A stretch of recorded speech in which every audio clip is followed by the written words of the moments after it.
All right, so hear me out. This is a large format camera. Hey there, and welcome to Large Format Friday. I'm your host, Matt Marrash. If this is the first time you're stopping by the channel, here's a playlist of our entire second season of LFF. And if you haven't subscribed yet, each and every Friday, we're gonna be here and we're gonna be chatting about something large format. You know, it's been a pretty crazy week and a half here in the US, and I've kind of been like struggling, trying to find something to talk about, but also something that is kind of engaging and maybe just a little bit different from what I normally do. I just wanted something that kind of was not super technical. When I was looking at different ideas for topics, I sometimes go back through comments and suggestions from you guys at home, and one comment that came up a few times from a Pinhole episode we did back in the summer was, hey, what about that other camera? You know, that paint can? And I was like, oh, yes, this is it. This empty metal can with a bunch of holes in it. This is what I'm going to make pictures with this week. This is the perfect thing for me right now. It's Pinhole, so it's gonna be long exposures. It's precise, but not precise. It's sharp, but not sharp. I can apply some technique, but I don't have to go crazy and worry about it if the results turn out. It's a completely novel experience, even from the last Pinhole. The last Pinhole we worked with was 8x10, and it took 8x10 cut film holders. This one, by the way, this is another Bob Gratian special. This is a triple Pinhole. It's actually a 360 because he has 3 pinholes tapped in here, and they're even color-coded. Isn't that neat? And there's even, on the top, a 150 millimeter field of view anamorphic pinhole. I'm intrigued by it. It's got no good looks whatsoever. It is a paint can. I'm not sure if this was a real paint can or if this is one of those paint cans that you can buy at the art supplies store, but it's, you know, it's bobbed out. It's got blackout, it's got fancy foam in it. It has precision drilled pinholes and magnets for lens caps. It's cool, but then it's also about as lo-fi as physically possible at the same time. Enough chatting. We're gonna head out in the field and we're gonna play around with the paint can.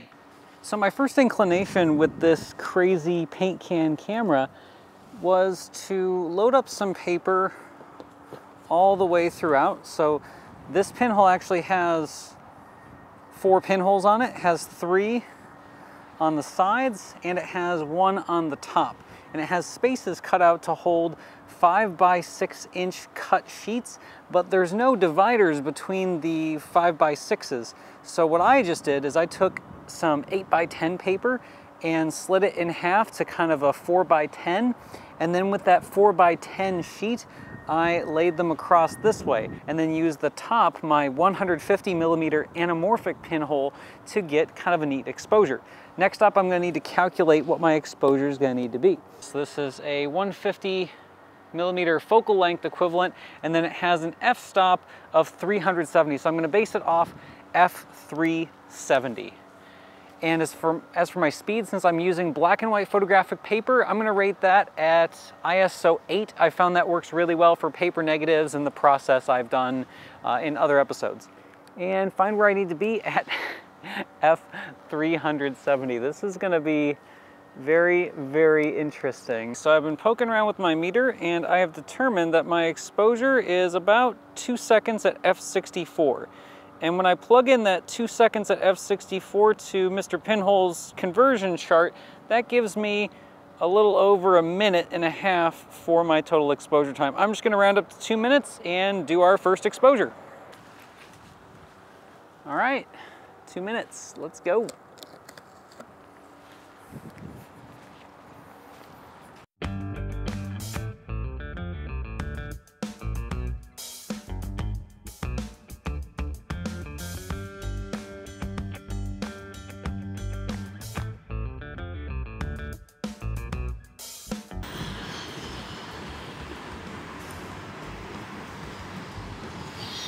All right, let's take it inside.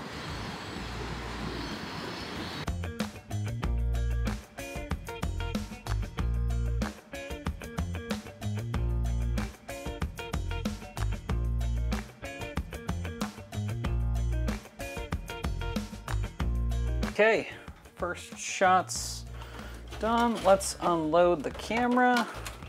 Unload our sheets. So we have our two 4x10s. Minute on the clock.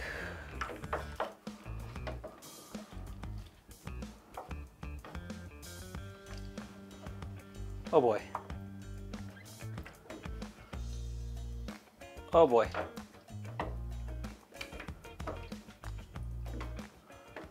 Okay, so we kind of learned our lesson over at 400 West Rich. The anamorphic part of the pinhole is not something I have tamed or I'm going to try to do. For the sake of today's video, I just want to get something out of this can. I want to prove that this can be large format and it looks good. So I've gone ahead and gaff taped off 2 of my 3 side pinholes, and what I'm going to do is use just primarily one of these. According to Bob, we're supposed to use 5x6 inch paper. I figure I can use something a little bit larger of some 8x10 RC paper to start. We'll see how that turns out, and if we can, we'll keep expanding and doing more exposures after that.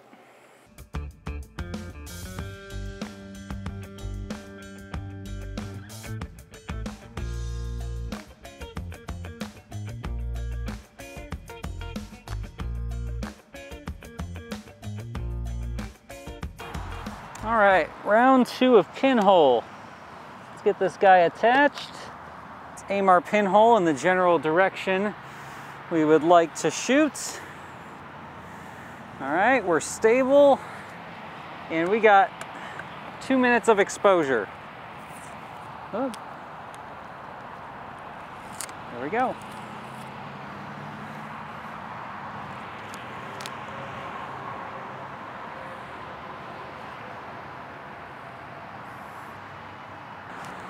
All right, 2 minutes. All right, let's try one more here. Get this guy straight ahead. And 2 minutes.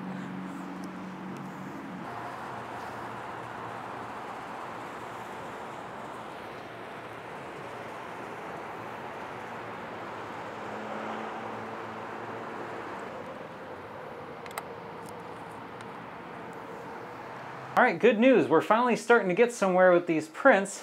First one has some really neat feeling as these clouds travel across the sky. I don't think it's a light leak. It's looking pretty cool though.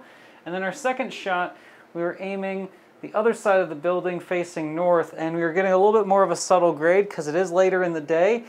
And I have enough shadows to tell the difference between the black top and what's being hit by the sun. And then this was something silver with a really, really bright specular highlight, and that's showing up almost jet black. All right, we're back in the dark. I'm gonna trim up, pre-trim some sheets and do a little pre-flashing as well. So if you've never worked with paper negatives before, paper negatives have a tendency to be incredibly, incredibly high contrast because they're orthochromatic. They only see blue and green light. When we pre-flash the paper, what we're doing is we're giving it just enough exposure to bring it up to what's known as threshold, to the point where it's about to produce some shadow regions. So just like this, hit with a little bit of light, just under a second. And that's going to be enough to give me adequate pre-exposure so I can see some difference between my shadow and my highlight. Let's get my 6-inch, get my 5-inch right there. Good.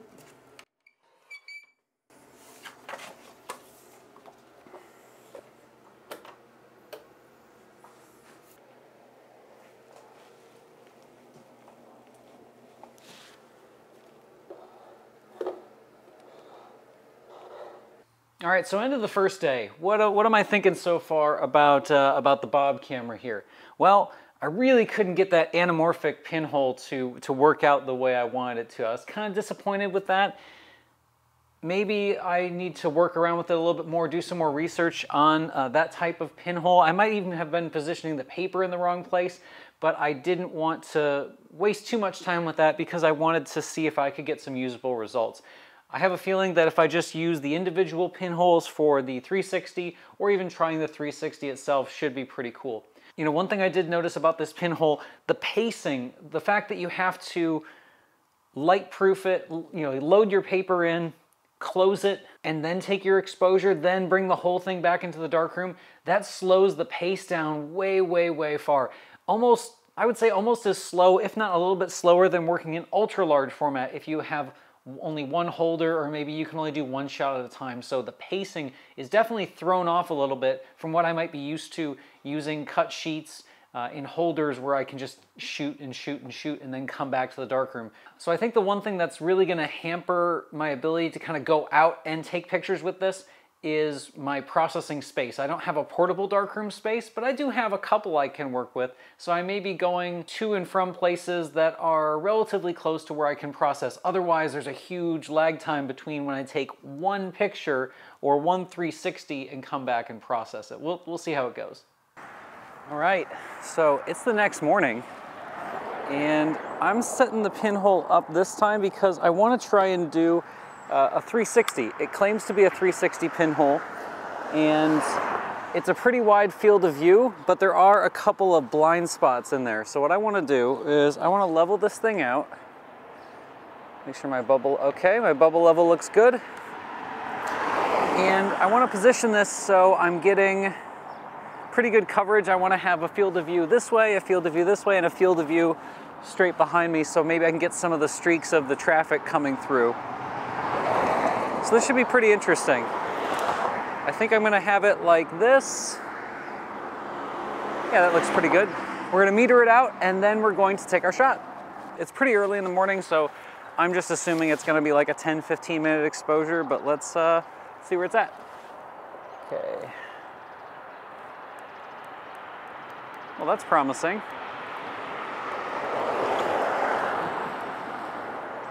Okay. 15 seconds, that's not too bad. So 15-second metered exposure. I think the last time I checked, yeah, that's gonna be about 10 minutes. Let's consult the Pinhole. Okay. Yeah, about 10 minutes.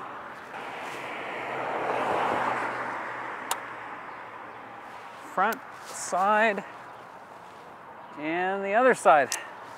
All right, see everybody in 10 minutes. All right.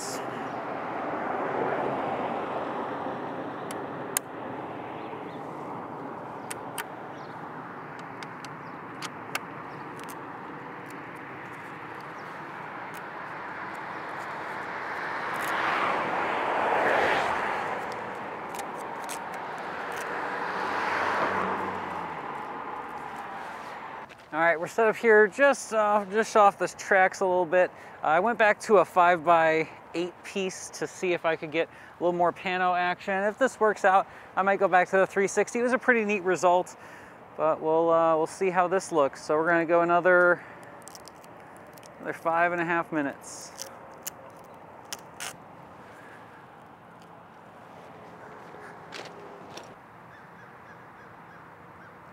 Okay.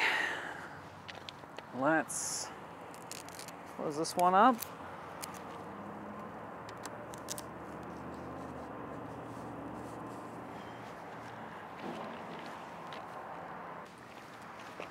So the last time we did a Pinhole video, a lot of folks at home had a really good recommendation of placing a subject relatively close to the Pinhole to give a sense of depth and see what it does to kind of the scale of the image. So I'm gonna shoot another 5x8. Those are kind of my favorites. They're the easiest to just tear a paper in half and go with, and it gives me a nice wide kind of panoramic shot. So I have the red side, I have one loaded up on the opposite end here, and I'm just gonna aim my Pinhole in such a way that I can get a good amount of the plant and then some of the background in there as well.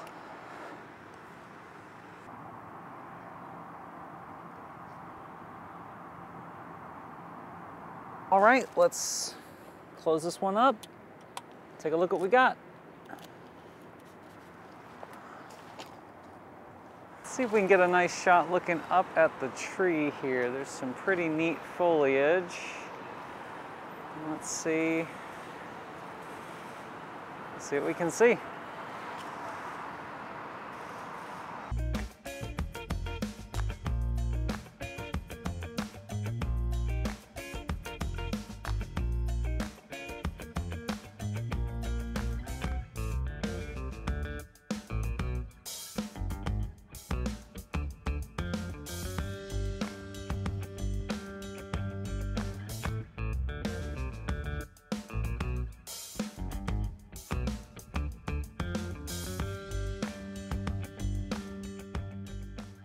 So, how'd we do? Overall, I don't think we did so bad.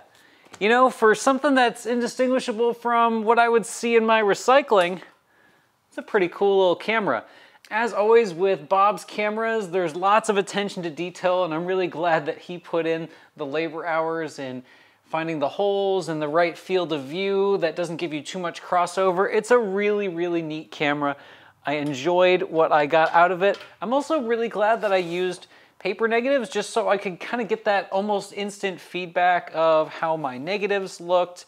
And I did have some favorites of the morning I shot these, especially the back of the pickup truck. I really liked how that looked, and I'm really glad I took some of the viewers' advice out there and getting it close and really accentuating some of that distance and that apparent size coming in. One thing that always amazes me about Pinhole is you can really make a pinhole camera out of anything, and it's a very liberating feeling. Like, I don't have to worry about too much in this technique. Probably the most technique I did was finding the exposure, and really once the light was kind of in the same place, I was really feeling it out like, oh, it feels brighter. Maybe I'll do 20 seconds instead of 34 seconds. So I didn't have to be as precise there.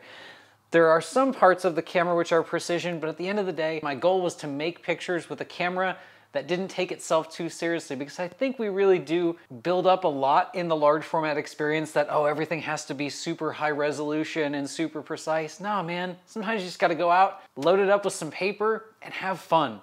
I really enjoyed this. I can't wait to try some more Pinhole. I might throw some RA4 color paper in this beast. I don't know if I'll put film in it, but there's definitely gonna be more Pinhole that you're gonna see on this channel, even before Worldwide Pinhole Day next April.